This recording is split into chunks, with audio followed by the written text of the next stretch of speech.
Welcome to this YouTube channel. In this video we are going to talk about top 10 queens of scream. So before starting this video, like this video, and subscribe to our YouTube channel for future updates. A lot of actors have their chance to shine. Some become true celebrities, while others become legends. However, only a few handful may claim to be royalty among genre lovers. In some ways, that cherished, iconic position carries more weight than box office receipts, career length, or Oscar awards. The lovely girls on this list fit into that category, having triumphed in horror films with just 1 or 2 appearances. With their screams, they've taken the globe by storm, and for many, they've become cherished heroines and proto-feminist symbols.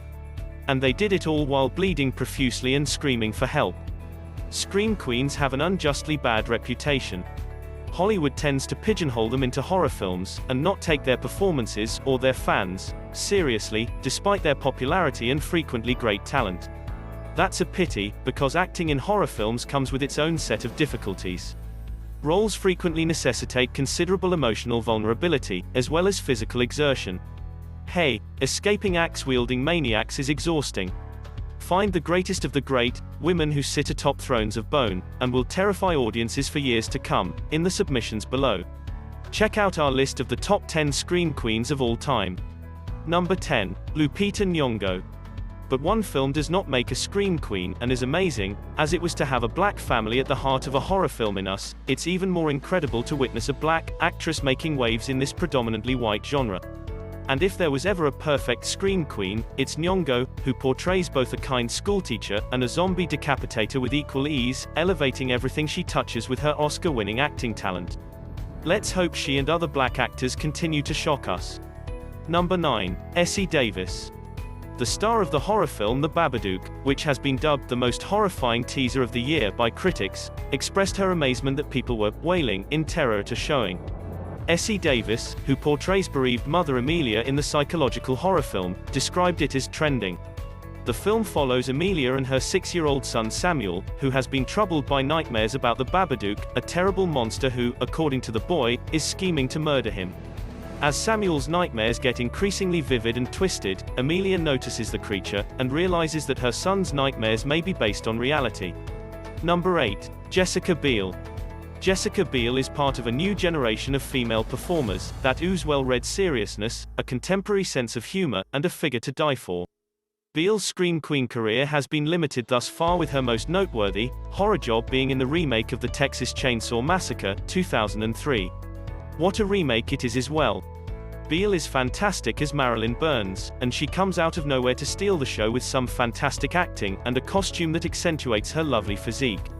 Biel also appeared in Blade Trinity, 2004, however he is rarely seen in horror films. Jessica is more than capable of taking the scream queen concept to the next level. Number 7. Halle Berry. Halle Maria Berry is an actress from the United States. She started her career as a model and competed in various beauty pageants, placing first runner-up in the Miss USA pageant and 6th in the Miss World pageant in 1986. Her breakthrough film role was alongside Eddie Murphy in the romantic comedy, Boomerang, 1992, which led to roles in films such as The Flintstones, 1994, the political comedy drama Bulworth, 1998, and the television film introducing Dorothy Dandridge, 1999, for which she won a Prime Emmy Award and a Golden Globe Award. Number 6. Sarah Michelle Gellar. Gellar started acting when she was a child, and won an Emmy for her role on the daytime drama All My Children. Following her triumph on All My Children, Gellar won the lead role in Buffy the Vampire Slayer, a Loki TV remake of a cult film. The program was a huge hit, even bigger than the film that inspired it, and it propelled Gellar to celebrity. She transitioned to movies as a horror siren, as one might expect. I Know What You Did Last Summer, a thriller in the manner of the blockbuster Scream, had mixed reviews but did well at the box office. The following year, Gellar would star in the Scream sequel, Scream 2. Following the cancellation of Buffy the Vampire Slayer, Gellar returned to horror films with Scooby-Doo, a horror comedy, and The Grudge, a Japanese-style thriller. In both movie sequels, she would repeat her role. She is still working as an actress in television and cinema, mostly in genre roles. She most recently appeared in Star Wars Rebels as a sinister Jedi hunter. Number 5. Neve Campbell. Campbell's transformation into a scream queen appeared to be nearly inadvertent. Campbell became a morose sex symbol after landing a role in the Fox show Party of Five. Her success propelled her into film, where she played a witch alongside Fairuza Balk in The Craft. The film was a sleeper smash, garnering positive reviews and box office receipts, while inspiring a generation of teen females to dress in that sexy goth look. Campbell's next single, Wes Craven's Scream, was a smash hit. Campbell would go on to reprise her part in 3 future sequels, after the success of the first picture. Following the cancellation of Party of Five, Campbell kept a quiet profile in order to focus on her acting. Before recovering stardom with Scream 4, she appeared in a string of critically praised small flicks. On Netflix's political thriller House of Cards, she continues to make blood curdle. Number 4. Vera Farmiga. To say the least, Farmiga's career has been unorthodox. Farmiga began earning theatrical roles after graduating from Syracuse University to rave reviews. She began acting in television roles after playing on Broadway in Taking Sides. She landed a string of big roles in indie films like Down to the Bone, and high-profile movies like The Manchurian Candidate, and The Departed after a succession of underwhelming outings, as a guest star or on forgettable shows. Farmiga went into high-profile thrillers and horror films, after receiving an Oscar nod for Up in the Air. Her starring roles in the iconic TV series Bates Motel and the horror films Orphan and The Conjuring cemented her reputation as a horror icon. Farmiga's work on Bates Motel earned her a number of accolades, including an Emmy nomination. Farmiga continues to perform in a variety of genres, though she is best known for her work in horror films. She continues to act and direct to critical acclaim, despite the fact that she is just 43 years old. Number 3. Heather Langenkamp. Langenkamp's fame throws a long shadow over Hollywood, particularly the horror genre, despite the fact that she hasn't made many high-profile films. Wes Craven, a horror classic, cast her as the lead in A Nightmare on Elm Street, after she had minor roles in a number of films. The film, as well as Langenkamp, received acclaim and went on to become a modern horror classic. She subsequently moved on to television, where she appeared in a number of TV movies, as well as the sitcom Just the 10 of Us.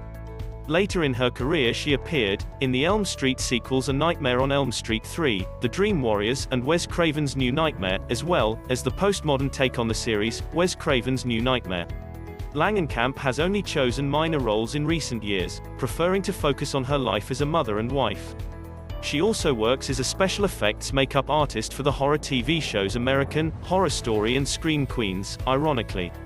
Despite her semi-retirement from acting, Langenkamp remains a horror icon thanks to her role on Nightmare on Elm Street, and she may return to the screen to thrill audiences once more.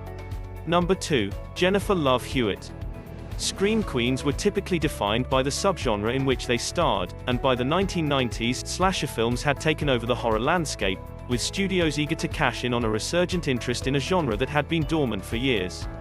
Jennifer Love Hewitt, like her co-star Neve Campbell, rose to prominence on Party of Five, but it was her leading role as Julie James in 1997's first Know What You Did Last Summer, and its 1998 sequel that cemented her status as a young horror star, and one of the decade's definitive scream queens. Sadly, I Know What You Did Last Summer 2 didn't live up to its predecessor's success, but Hewitt would eventually return to the supernatural, when she featured in the CBS thriller Ghost Whisperer from 2005 to 2010. Number 1. Jamie Lee Curtis. Curtis, a product of Hollywood stock, made his cinema debut in 1978, starring in John Carpenter's iconic horror film Halloween. Curtis' performance as an all-American adolescent, hounded by a violent maniac, received great acclaim, and the film popularized that slasher genre. She appeared in the sequel Halloween 2 before reuniting with Carpenter for the cult film The Fog. She subsequently moved on to a wider range of parts, receiving critical and fan acclaim for her work in A Fish Called Wanda, My Girl, and True Lies, in which she tackled humor, drama, and even action. Curtis returned to horror in 1998, recreating her role as Laurie Strode in Halloween H2O, to tremendous acclaim. Despite mixed reviews, Curtis once again earned rave reviews, snatching the film from her younger, teen idol co-stars. Curtis is also known for his work as a children's book author, and an outspoken advocate for LGBT rights. She is still acting now, as Dean Munch in the fittingly titled Scream Queens. What do you think about this video? Do let us know down in the comment section below. If you enjoyed this video and want to hear from us again, be sure to hit that subscribe button before you go.